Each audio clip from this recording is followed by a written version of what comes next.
What's up, Navigating Academia family? I hope you guys had a great week this week and that you guys have some fun plans for the weekend.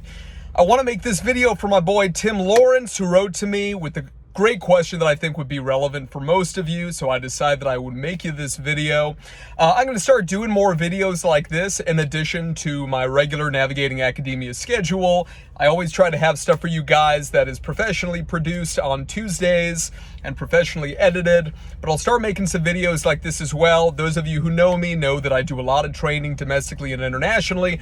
I'm always in the car, I'm always in the airport, not so much with COVID these days, but you guys get the idea. And when you guys have questions, I want to do my best to be able to try to answer them.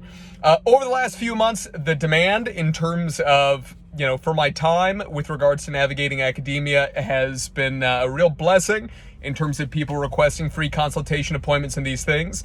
It's gotten to the point where there's so many demands that I realistically can't take them all. And so because of that, now I'm only going to be doing paid consultation appointments. I'm sure you guys can understand with the volume of the demands and the time, it's just not something I can do.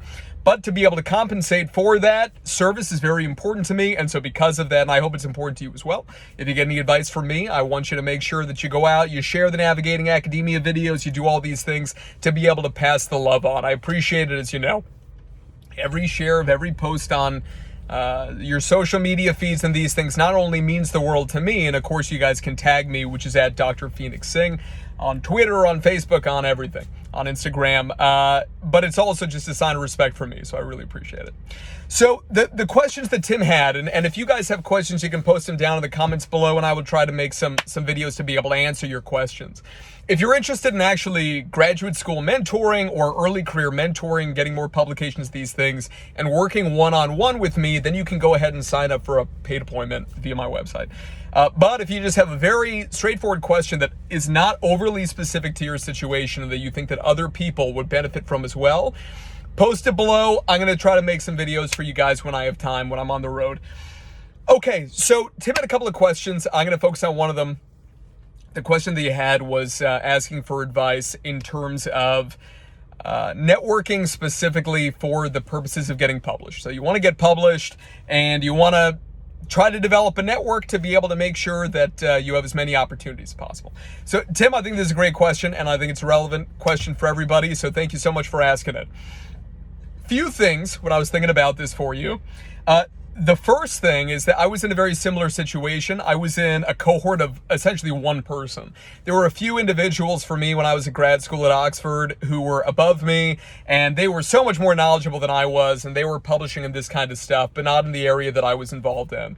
And oftentimes I felt that I was just kind of by myself. And it was a situation where I knew I was going to come back to the States. So the conferences and all that I was going to were mostly in a different country than where I was doing grad school. And when I was getting to know people in these things, I didn't have a lot of personal connections, and my supervisor wasn't going with me to these conferences. And so because of that, I didn't really have the hookup. I wasn't in a big program in forensic psych in the US. I wasn't at a Drexel. I wasn't at a John Jay. I wasn't at a UC Irvine or in Alabama or any of these big university programs in forensic psych. And so because of that, the onus, the burden was on me to be able to go out there, get to know new people, and so forth. And it's one of these things where if you have a kind of a high emotional intelligence, right, that can be really comfortable for you. Some people are very shy, and I totally understand that. You got to push your limits if that's the case. You got to be reaching out to people. A lot of people think that the folks who are publishing the most in the field are these like old career legends, late career legends.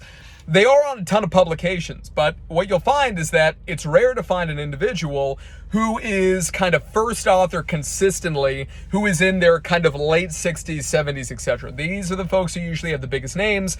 They're also the folks who get invited on the most papers, but the expectations on them are relatively low. Usually they've got access to data sets, they're super connectors, so they know a lot of people, and they've got, buku grad students and postdocs in their past who want to keep working with them throughout the years and these things. And so because of that, it seems like they're publishing a crazy amount. But the folks that you need to link up with more than anybody else are either fellow grad students, but especially postdocs and early career professionals. I'm operationalizing early career professionals for 7 to 10 years outside of getting the doctorate. At that stage, people are hungry, son. They are hungry. They want the publications. They want the grants. They're going to go after it. And those are the kinds of people that I want you to have in what I'm going to call your syndicate. Okay, your syndicate is your tiny little circle of people who are working together on papers. Remember that there are very strict criteria that American Psychological Association sets up for co-authorship. You can check out, I think it's ICJME. It's International Council of Medical Journal Editors. I don't know, something like that.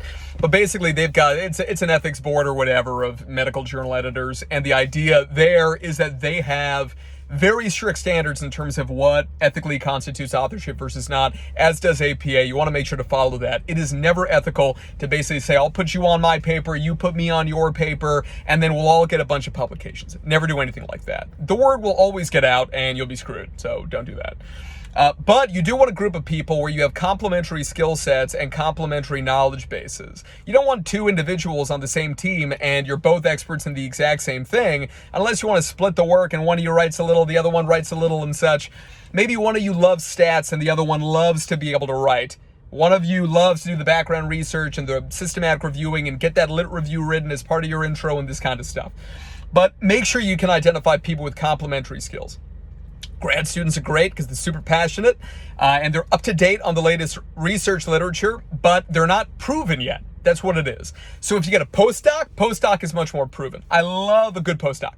Love postdocs, right? So I do recommend, linking up with some good postdocs. They're hungry, they're ready to rock, they are invested in their academic career. And then assistant professors, same thing. They're hungry to be able to get tenure in these things, and they need publications, they need grants, they need all the good stuff that you want to grow into as well. These are the rising stars. And if you are a delight to work with, it's something where they're going to want to work with you as well. You need to cultivate your skill set. You need to cultivate. For me, it's always been stats. Cultivate your statistical workload, right? Just know what you're doing and become an expert in at least one very specific area of stats that other people don't have expertise in. If you're like an expert in like linear and logistic regression, nobody's going to care. Nobody's going to care. If you're an expert in propensity scoring or meta-analytic methodology or hierarchical linear, modeling, these are the types of things, Bayesian analysis, these are the kinds of things that in psych are pretty rare to know. And because of that, you're going to be in demand. So focus on yourself first, right? And figure out what do you have to bring to the table. That's the biggest thing. I want you to remember that when you go out, the worst thing that you can do, basically, in my opinion, the worst thing that you can do is kind of go out to people and be like, hey, will you work with me? Will you work with me? It's literally begging. You kind of have your hands out and you say, hey, can you give me something? Don't do that. Don't do that. It lowers your worth in the eyes of other people. Don't do that. Now, the opposite is also challenging, though, because if you're generating opportunities, you've got study ideas and this kind of stuff, and you're going out to other people, you're inviting them, you're going to become known in the field as in your little subfield, right? You're going to become known as somebody who does the inviting. And that's what happened to me. I had a great conversation with a very late career legend person before he passed away. And I'll never forget what he told me. He said, you have become the kind of person, this to me, right? You've become the kind of person who does the inviting. And people know it. So they're not going to invite you because they're expecting you to invite them on projects, because that's the reputation that you've cultivated for yourself. And at first that was frustrating for me because out of my, 80, 90 publications, whatever I got right now, out of all of those, less than 10% of those, I've been invited on those publications. Nobody's inviting me onto anything because I'm the one who has generated the opportunities. I'm the one who has gotten the grants, who's built the projects and these sorts of things. And initially, when I first started, Tim, I can tell you that I was really bitter about it. For the first maybe couple of years of my career. But over time, what I've realized is that it's a huge blessing. It's a gigantic blessing because at the end of the day, you're going to become known as the person who takes initiative. You're a thought leader. You're somebody who's going out there and making things happen. I love Elon Musk. Elon is my boy. I love that guy. And the thing with Elon is I've never seen a guy who puts up with more BS than Elon Musk. That guy works his ass off. And he gets nothing. He gets a little bit of praise, but for the most part, in terms of all these analysts and these things for Tesla and for SpaceX, people believing he just can't do these things and all, and he's always kind of working uphill. You need to expect that for the first several years minimum of your career. Eventually, it's going to get to the point where essentially it doesn't matter. You're so credentialed. What I tell people, because I like to help people get things like edited books, and I am never the first editor anymore on edited books. I always say, give me the worst editorial position. Why? Because nobody in their right mind, Tim, is going to say, you know what, that Singh guy, the first 4 books, I really didn't believe that he put out high quality stuff, but the 5th book, now I trust that guy. Nobody's going to say that. If you don't like me after this many publications, if you don't like my ideas, you don't like my thought leadership stuff, you're not going to like the next thing that I do. Like, that's it, right? I'm pretty consistent in terms of the work that I do in these things. The thing that I mentioned earlier is really important though, Tim, which is to be a delight. Being a delight is essential. Be a delight to work with.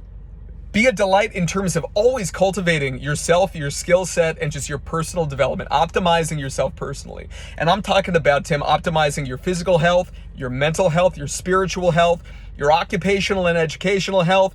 I want you to focus on 3 types of social health. Your platonic, so your friends, especially other guys, hanging out with other guys is critical. And then we've got your romantic health, right, with whoever you happen to be interested in. And then also cultivating your familial social health, okay? And this isn't just your close family, it's also extended family and so forth. Those are the 7 areas that I want you to focus on optimizing. And it really shows when you have somebody who's that committed to personal development. Outside of that, right, it's just one of these situations where I'm just telling you right now, you don't have to be, Tim, the smartest guy with the best skill sets in these things. I've had people in my career who I have viewed in this way, and they've taught me through their actions how well this works, that at the end of the day, if somebody is truly that delightful and you end up encountering those people, you know what's going to happen? A new project opportunity is going to open up, and somebody's going to say, you know what, who do I want on my team for this? Who do I want to be able to give some grant money, be a consultant, and so forth? And they'll say, you know what, that Tim guy, I don't know, he's not the number 1 guy in the field, but I don't know what it is about him. I just like that guy, man. I just like that guy, right? And that is what it is. Sometimes you just like somebody. And because of that, you're like, I want to work with the person because I know I'm going to have an enjoyable time. Be a delight. This is a critical thing. And the last thing that I want to tell you before I close is there's prison term, which I didn't know that apparently later, like maybe a few years after I heard this in a prison, a few years later, Rick Ross, the rapper, ended up like either making a song about it or something like this, right? But it's an acronym or whatever that when I was down in Florida, I went to a sexually violent predator facility to be able to do a tour and a program evaluation in Arcadia. And I'm going through and I'm getting a tour in these things. And I have the pleasure of sitting in on a bunch of therapy groups and these things to be able to see what their mental health staff was doing as part of the evaluation. And I was talking with the one guy and he kept using this acronym of GABOS. And I'm like, what the hell is he talking about? Right? GABOS, right? So GABOS is an acronym, right? And it's game ain't based on sympathy. Again, GABOS, game ain't based on sympathy. No one is coming to save you. No one is coming and saying, hey, this is a good human being. We're going to give him, publication opportunities, or we're going to give him, opportunities to be able to rise into his career and these things. That doesn't happen. It's like this little personal fable myth and this kind of stuff, right? Nobody is going to provide you, and I don't mean you specifically, Tim, I mean anybody, right? In life, nobody is going to either pity somebody into giving them opportunities or just say, oh, that's a good human being and I'm going to give him opportunities. That has happened to me with 2 or 3 people in my life. And if that ever happens, Tim, to you, the amount of loyalty that you need to show those people who helped you when you didn't have anything to be able to benefit them. Again, I've had like 2 or 3 people in my life like that in my career. You are loyal to a fault to those people. And I've always been exceptionally loyal to those people because it means a lot, right? But when you embrace the idea, and it is truly a matter of embracing it, Tim, when you embrace the idea that no one is coming and that you have to save yourself, you have to build these skill sets. You cannot rely on anybody but yourself to become a good writer, to get the stuff published. There's a lot of bureaucracy and a lot of nonsense. And again, as I'm always saying in the Navigating Academia videos, Tim, no one is going to stand up for you and advocate for you ever as much as you're going to do it for yourself. Some people are going to think it's arrogance or that it's, hyperbolic confidence or whatever it is, but nobody is going to do it for you if you don't do it for yourself. Always, always, always advocate for your own success. Advocate for your strengths and build opportunities for publication that other people can join in on. So that's my advice for you, Tim. I hope that you have a blessed day and I will talk to you soon. Again, everybody, if you have questions, you want advice on something, in this crazy academic world, go go ahead, write it below. If people think I should start a Patreon or whatever for doing this kind of stuff, I'm just going to start a Patreon for it. I'll charge 20 bucks a month or whatever it is. That is very affordable relative to what I'm usually charging in terms of one-on-one sessions. But I'm not going to do it unless I'm going to get at least 100 people doing it. So if you're interested, comment below. You can send me an email and we'll get it going. All right, bye-bye.